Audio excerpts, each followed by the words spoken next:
நம்ம தொடர்ந்து எஸ்ஐஆர் பற்றியான தகவல்களையும் அப்டேட்டுகளையும் பார்த்துட்டு இருக்கோம். இப்போ வந்து பார்த்தீங்கன்னா நமக்கு கிட்டத்தட்ட 6.5 கோடி பேர்த்தில் 3 கோடி பேருக்கு மேலே வந்து ஃபார்மை சப்மிட் பண்ணிட்டாங்க. பிஎல்ஓட்டை கொடுத்துட்டாங்க, நிரப்பி கொடுத்துட்டாங்க. அவங்களும் பார்த்தீங்கன்னா அடுத்த கட்டத்துக்கு போயிட்டு இருக்காங்க. அதனால நீங்கள் எல்லாருமே நிறைய பேர் இந்த வீடியோ பார்க்குறவங்க ஃபார்மை கொடுத்துருப்பீங்க. கொடுக்காதவங்க சீக்கிரமாக கொடுத்துருங்க. ஏன்னா நேற்று தான் வந்து தேர்தல் ஆணையம் வந்து என்ன பண்ணியிருந்தாங்கன்னா ஃபார்மை சீக்கிரமாக கொடுங்க, டிசம்பர் 4 வரை லேட் பண்ண வேணாம் அப்படிங்கிறதையும் சொல்லியிருக்காங்க. இப்போ வந்து கொடுத்தவங்க என்ன பண்ணியிருக்காங்க அப்படிங்கிறத தெரிஞ்சுக்கோங்க. அதே மாதிரி கொடுக்க போகிறவங்க தெரிஞ்சுட்டு நீங்கள் என்ன பண்ணுங்கள், அவங்கள்ட்ட கொடுங்க. ஃபஸ்ட்டு அவங்க நம்மள்ட்ட இருந்து ஃபார்மை வாங்குறாங்களா, ஃபார்மை வாங்கணும் அவங்களுக்கு ஃப்ரீ டைமாக இருக்கக்கூடிய நேரத்தில். ஏன்னா நம்ம நேற்று வாங்கியிருப்பாங்க ஃபார்மு, அவங்க நேற்று ஃபுல்லாக கொஞ்சம் பிஸியாக இருந்தாங்கன்னா இன்றைக்கி என்ன பண்ணுவாங்கன்னா அதை அப்லோட் பண்ணிடுவாங்க.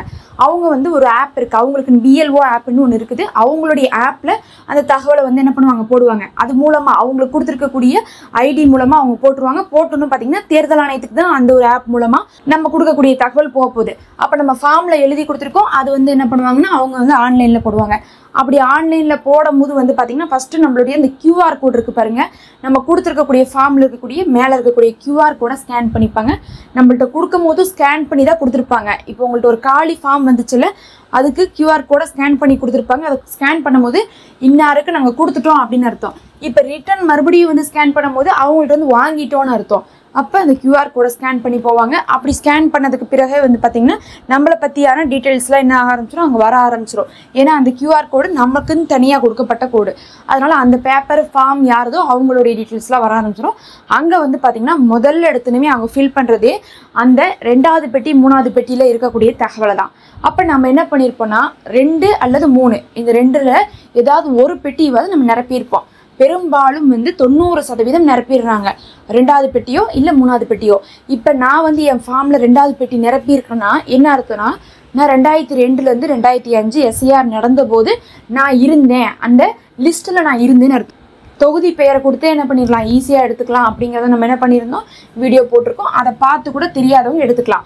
அப்போ நீங்கள் 2002 அந்த லிஸ்ட்டில் இருந்தால் என்ன பண்ணலாம், 2002லேருந்து 2005 வரை இருந்தால் 2வது பெட்டி ஃபில் பண்ணி கொடுக்கலாம். அப்படி இல்லாதவங்க 3வது பெட்டி ஃபில் பண்ணி கொடுப்பாங்க. என்னுடைய பெற்றோர்கள் இருந்தாங்கன்ட்டு.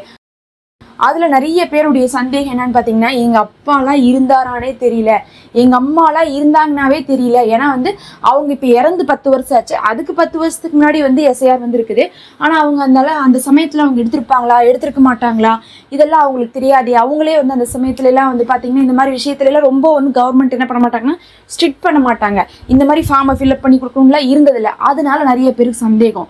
எங்களுடைய பாட்டிக்கே அப்படி தான். அவங்க இறந்தது வந்து 2006 இறந்துட்டாங்க. ஆனால் 2002 எஸ்ஐஆர்லேயே என்ன இருக்கணும், அவங்க பேர் வந்துச்சா வரலையா அப்படிங்கிறது எங்களுக்கு தெரியணும். ஆனால் பாட்டி உடம்பு சரியாமல் இருந்தாங்க.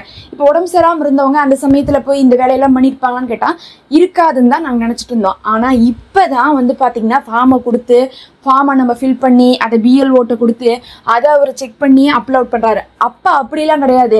2002 லிஸ்ட்டு யாருக்கெல்லாம் வந்துச்சுன்னு பார்த்தீங்கன்னா 2001 வரையும் யாருக்கெல்லாம் ஓட்டர் ஐடி இருந்துச்சோ அவங்க எல்லாத்துக்குமே டைரெக்டாக வந்து என்ன ஆயிடுச்சுன்னா லிஸ்ட்டில் பேர் வந்துருச்சு. இப்போ நமக்கெல்லாம் ஃபார்ம் வந்துச்சுல, ஏன் ஃபார்ம் வந்துச்சு, நாம் வந்து ஓட்டர் ஐடி இருக்கிறவங்களா இருக்கும், அதனால ஃபார்ம் வந்துச்சு. இந்த ஃபார்ம் வந்ததோட வேலை முடிஞ்சுன்னா இல்லை, அந்த ஃபார்மை நிரப்பி கொடுக்கணும், அதை பிஎல்ஓட்டை கொடுக்கணும், பிஎல்ஓ அப்லோட் பண்ணணும். அப்லோட் பண்ணதுக்கப்புறம் அங்கே தேவையான இன்ஃபர்மேஷன்லாம் இருக்கான்னு பார்த்துட்டு தான் அந்த ஃபார்ம் என்ன ஆகும், சக்ஸஸ் ஆகும், லிஸ்ட்டில் பேர் வரும். ஒருவேளை அந்த ஃபார்மில் அவங்க எதிர்பார்க்குற தகவல் இல்லை, தப்பாக இருந்துச்சுன்னா என்ன ஆகுதுன்னா ஃபார்ம் உங்களுக்கு அந்த இடத்துல ஆவணங்கள் கேட்க ஆரம்பிச்சிடுவாங்க. அப்புறம் ஆவணம் கொடுத்ததுக்கு அப்புறம் தான் உங்களுடைய பேர் வந்து ஃபைனல் லிஸ்ட்டில் வரும். ஆனால் அப்போ இத்தனை வேலையெல்லாம் இல்லை, கொடுத்ததே ஃபைனல் லிஸ்ட்டு தான். யார்கிட்டலாம் இப்போ நம்ம ஃபார்ம் கொடுத்தோமோ அந்த மாதிரி அந்த சமயத்தில் என்ன பண்ணாங்கன்னா ஃபார்மே கொடுக்காம லிஸ்ட்டே வெளியே விட்டுட்டாங்க. யாரும் போய் எதுவுமே பண்ணல. 2001 வரையும் ஓட்டு போட்டவங்க எல்லாத்துக்குமே 2002 பேர் வந்துருச்சு, அவ்வளோதான். அவங்க அதை போய் பார்க்கணுன்னு அவசியம் இல்லை, அவங்க அந்த சமயத்தில் ஓட் பண்ணணுன்னு அவசியம் இல்லை, அவங்க எந்த ஒரு முயற்சியும் பண்ணணுன்னு அவசியம் இல்லை. அப்போ எங்களுடைய பாட்டி இது வந்து பார்த்திங்கன்னா 2001 வரையும் அவங்களுக்கு ஓட்டர் இருந்ததுனால 2002 ஆட்டோமேட்டிக்காக பேர் வந்துருச்சோ தவிர அவங்களே அந்த சமயத்தில் உடம்பு சரியாமல் இருந்தாங்க. அவங்கள்ட்ட இதை பற்றியான தகவல்லாம் அப்போவே தெரியாது. ஆனால் இப்போ நாங்கள் 20 வருஷம் கழித்து பார்க்கும்போது அவங்க எந்த ஊரோ அந்த இடத்துல போய் அங்கே இருந்த எந்த ஸ்கூலில் வந்து ஓட்டு போட்டாங்களோ அங்கே இருக்கக்கூடிய அந்த ரெக்கார்டை வாங்கி பார்த்தோம். பார்த்த உடனே 20 வருஷத்துக்கு முன்னாடி அவங்க பேர் இருந்திருக்குது. அப்போ நீங்கள் தெரிஞ்சுக்கோங்க, அந்த காலகட்டத்தில் யார் இருந்தாலும் அவங்களுக்கு இருந்திருக்கும். எங்களுடைய பாட்டிக்கு படிக்க தெரியாது, எங்கள் அப்பா அம்மாவுக்கு வந்து படிக்க தெரியாது அப்படிலாம் நீங்கள் சொல்லாதீங்க. 2001 அவங்களுக்கு ஓட்டர் ஐடி இருந்திருந்தாவே போதும், 2002 ஃபைனல் லிஸ்ட்டில் அவங்க பேர் இருந்திருக்கும். அப்போ எல்லாம் எந்த ப்ரொசீஜரும் இல்லை, இப்போ தான் ப்ரொசீஜர் இருக்குது.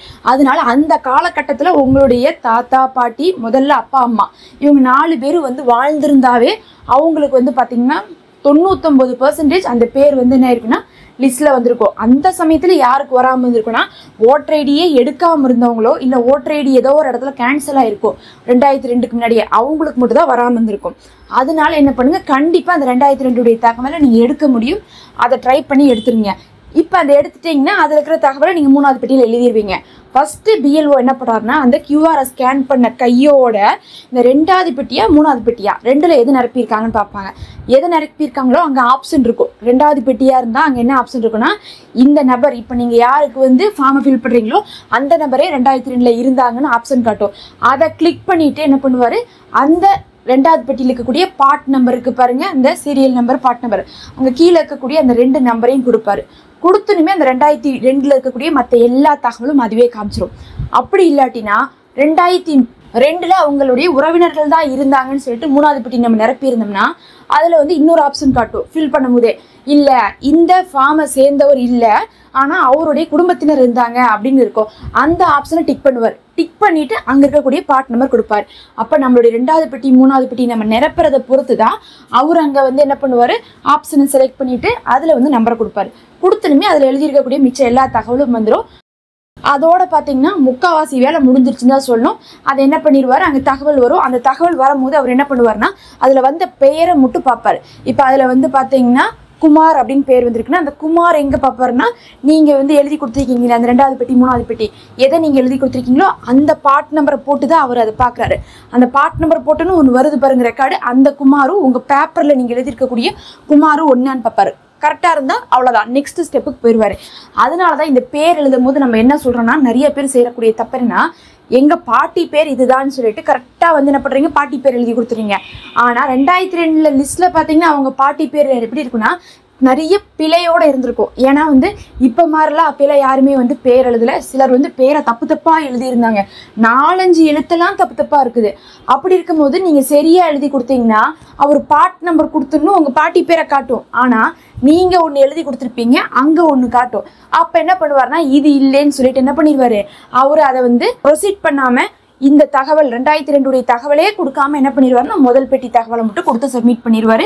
உடனே உங்களுக்கு என்ன பண்ணும், டிசம்பர் 9 அப்போ வந்து ஆவணங்கள் கேட்டு கால் பண்ணுவாங்க. அதனால அந்த 2002 எப்படி பேர் இருந்துச்சோ அப்படி மட்டும் கொடுங்க. எங்கள் பாட்டி பேரில் வந்து இருக்கிறதே 8 எழுத்து தான். அதில் பார்த்தீங்கன்னா 2 எழுத்து தப்பு இருந்தாலும் நாங்கள் அந்த தப்பு மாதிரியே எழுதணும். அப்போ தான் வந்து என்ன பண்ணுவாங்க, அவங்க வந்து கொடுக்கும்போது அவங்களுக்கு காட்டும் போது ஆமாம் இவங்க ஃபார்மில் எழுதுனவங்க பேரை தான் இப்போ நமக்கு ஸ்க்ரீனில் காட்டுதுன்னு தெரிஞ்சுப்பாங்க. 2 பெட்டியை நம்ம 2வது பெட்டியில் பண்ணியிருக்கோமா 3வது பெட்டியில் பண்ணியிருக்கோமான்னு பார்த்துட்டு அதை அவங்க ஃபில் பண்ணிடுவாங்க. முடிஞ்சிருச்சு. இப்போ வந்து என்ன ஆகுனா இதை கொடுத்ததுக்கு பிறகு தான் நெக்ஸ்ட் ஆப்ஷன் என்ன கேட்குன்னா அந்த முதல் பெட்டியை பற்றி என்ன பண்ணுவோம், கொஸ்டின் கேட்டுரும். இந்த மாதிரி தான் கேட்கும். இந்த முதல் கொஸ்டின் வந்து பார்த்தீங்கன்னா அது எல்லாத்தையுமே என்ன பண்ணுவாங்க, நம்ம பேப்பரில் எழுதியிருக்கிறத பார்த்து அப்படியே ஃபில் பண்ணிடுவாங்க. இதை பொறுத்தளவுக்கு உங்களுக்கு பிரச்சனை கிடையாது. நீங்கள் அதில் வந்து அந்த அப்பாவுடைய அட்டை நம்பரு, அம்மாவுடைய அட்டை நம்பரு, கணவருடைய அட்டை நம்பர்லாம் கேட்குதுல அந்த இடத்துல தெரியாட்டினா நீங்கள் விட்டுடலாம். அவங்க இறந்துருந்தா நீங்கள் விட்டுடலாம். மற்றபடி வந்து பெயர்லாம் கேட்டிருக்கு பாருங்கள், அந்த இடத்துல அவங்க இருந்தாலும் இல்லாட்டினாலும் கொடுத்துருங்க. கொடுக்கும் போது வந்து பார்த்தீங்கன்னா இப்போ கடைசியாக அவங்கள்ட்ட ஏதாவது ஒரு ஆவணங்கள் இருந்துச்சுன்னா அந்த ஆவணங்களுக்கு மேட்ச் பண்ணி கொடுங்க. அது வந்து சிறப்பாக இருக்கும். இப்போ அவங்கள்ட்ட வந்து கடைசியாக என்ன இருந்துச்சா, ஆதார் கார்டு இருந்துச்சா, இல்லை வந்து ஓட்டர் ஐடி இருந்துச்சா, அவங்க எப்பயோ ஒன்று 20 வருஷத்துக்கு முன்னாடி இறந்துருந்தாலும் ஏதோ ஒன்று ரேஷன் கார்டு ஏதாவது ஒரு ஆவணங்கள் அவங்க பேரில் இருந்தால் அந்த மாதிரியே நீங்கள் கொடுப்பது சிறந்ததுன்னு சொல்கிறாங்க. அவ்வளோதான். இதை நீங்கள் எழுதி கொடுத்தீங்கன்னா அதை அவங்க அப்படியே பார்த்து டைப் பண்ணுவாங்க. அப்போ முதல் பெட்டி ஒன்று தான் அவங்க பார்த்து டைப் பண்ணுவாங்க. டைப் பண்ண உடனே என்ன ஆயிரும், இந்த ஃபார்மை சப்மிட் பண்ணிடுவாங்க. இப்போ நாம் எப்படி வந்து அவங்க இந்த வேலையை செஞ்சுட்டாங்களா இல்லையான்னு செக் பண்ணுறது அப்படிங்கிறது நீங்கள் பார்த்தீங்கன்னா நம்ம வந்து இந்த வெப்சைட்குள்ளே போகணும். அதாவது ஃபார்முக்கு பின்னாடியே அந்த வெப்சைட் கொடுத்துருப்பாங்க. அந்த ஃபார்முக்கு பின்னாடி கொடுத்துருக்கக்கூடிய அந்த வெப்சைட்குள்ளே போய் அதில் ஃபில் எனுமரேஷன் ஃபார்ம்னு இருக்கும், கிளிக் பண்ணுங்கள். ஃபில் எனுமரேஷன் ஃபார்மை கிளிக் பண்ணிங்கன்னா அது என்ன பண்ண சொல்லும், உங்களே சைன்இன் பண்ணுன்னு சொல்லும். சைன்இன் பண்ணுங்கள். சைன்இன்னா என்னென்னா ஏதோ ஒரு ஃபோன் நம்பரை, இப்போ உங்கள் கையில் இருக்கக்கூடிய ஒரு ஃபோன் நம்பரை கொடுத்து நீங்கள் என்ன பண்ண ஓடிபி வாங்கிக்கணும். அதுக்கப்புறம் அந்த ஓடிபி வாங்கி மறுபடியும் அந்த ஓடிபி நீங்கள் மறுபடியும் ஃபில் எனுமரேஷன் ஃபார்மை கிளிக் பண்ணிங்கன்னா லாகின் பண்ண சொல்லுவோம். 2 தடவை பண்ணணும். ஒன்று சைன்இன், இன்னொன்று லாகின். சைன்இன்னா கிரியேட் பண்ணுறது, லாகின்னா உள்ளே போகிறது. அப்போ நம்ம முதல்ல வந்து பண்ணது சைன்இன். 2க்கும் ஒரே ப்ரொசீஜர் தான். ஃபோன் நம்பரை வந்து கொடுப்போம், ஓடிபியை வாங்குவோம். அவ்வளோதான். கையில் ஒரு ஃபோனை வச்சு போட்டு அந்த நம்பரை கொடுங்க, அதுக்கு ஓடிபியை வாங்குங்க, மறுபடியும் அந்த நம்பரை கொடுங்க, ஓடிபியை வாங்கினீங்கன்னா 3வது தடவை ஃபில் எனுமரேஷன் ஃபார்மை கிளிக் பண்ணிங்கன்னா தானாக உள்ளே போகும். உள்ளே போகணும்னு ஸ்டேட்டை செலக்ட் பண்ண சொல்லும். நீங்கள் எந்த நாடுன்ட்டு தமிழ்நாடுன்னு செலக்ட் பண்ணுங்கள். செலக்ட் பண்ணதுக்கப்புறம் உங்களுடைய அட்டை நம்பரை வந்து கேட்கும். இப்போ இருக்கக்கூடிய 2024 இப்போ நம்மள்ட்ட என்ன கார்டு வந்து இப்போ 25 நான் என்ன வச்சுருக்கணும் அந்த அட்டை நம்பரை மட்டும் நான் டைப் பண்ணேன்னா டைப் பண்ணணுமே சொல்லும், உங்களுக்கு சப்மிட் ஆயிடுச்சுன்னு சொல்லிடும்.